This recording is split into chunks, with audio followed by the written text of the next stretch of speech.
Good day everyone, my name is Medar Colgado at ang date ngayon ay July 22, 2025 at ang verse at tatalakayin natin ngayong araw ay tungkol sa phenol substitution na ibig sabihin ay phenol substitution is the biblical view that Christ in His death bore the penalty of God's justice for our sins as our substitute.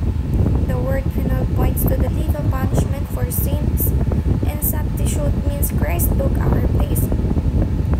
At the cross, Jesus absorbed the word we deserve, satisfying divine justice and securing our forgiveness. He was treated as a sinner so that we could be treated as righteous.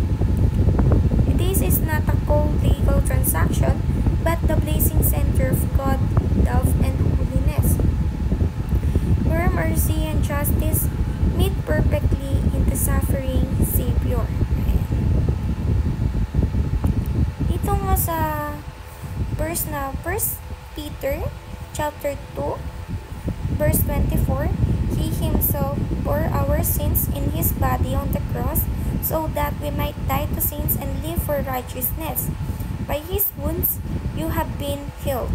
Dinala niya sa kanyang sariling katawan ng ating mga kasalanan sa ibabaw ng kahoy upang tayo na namatay sa kasalanan ay maging buhay sa katuwiran, at dahil sa kanyang sugat, kayo ay gumaling. Ayan. At ang ating unang katuruan, una is our sins records God's just punishment. Our sins were punished in the body of Christ. Our sins were forgiven when we were justified. Ayan.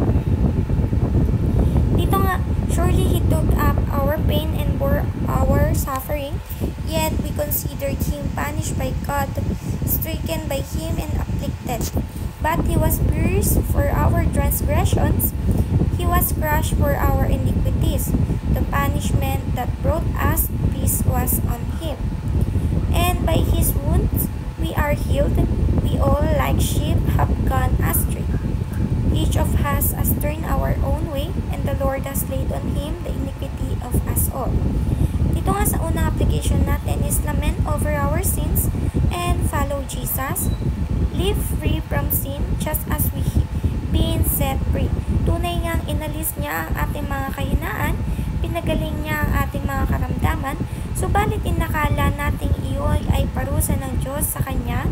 Ngunit dahil sa ating mga kasalanan, kaya siya nasugatan. Siya ay binugbog dahil sa ating kasamaan. Tayo ay gumaling dahil sa pinahirap na dinanas niya at sa mga hampas na kanyang tinanggap. Tayong lahat ay tulad ng mga tupang naliligaw. Nagkakanya-kanya tayo ng lakad, ngunit ipinataw ni Yahweh sa Kanya.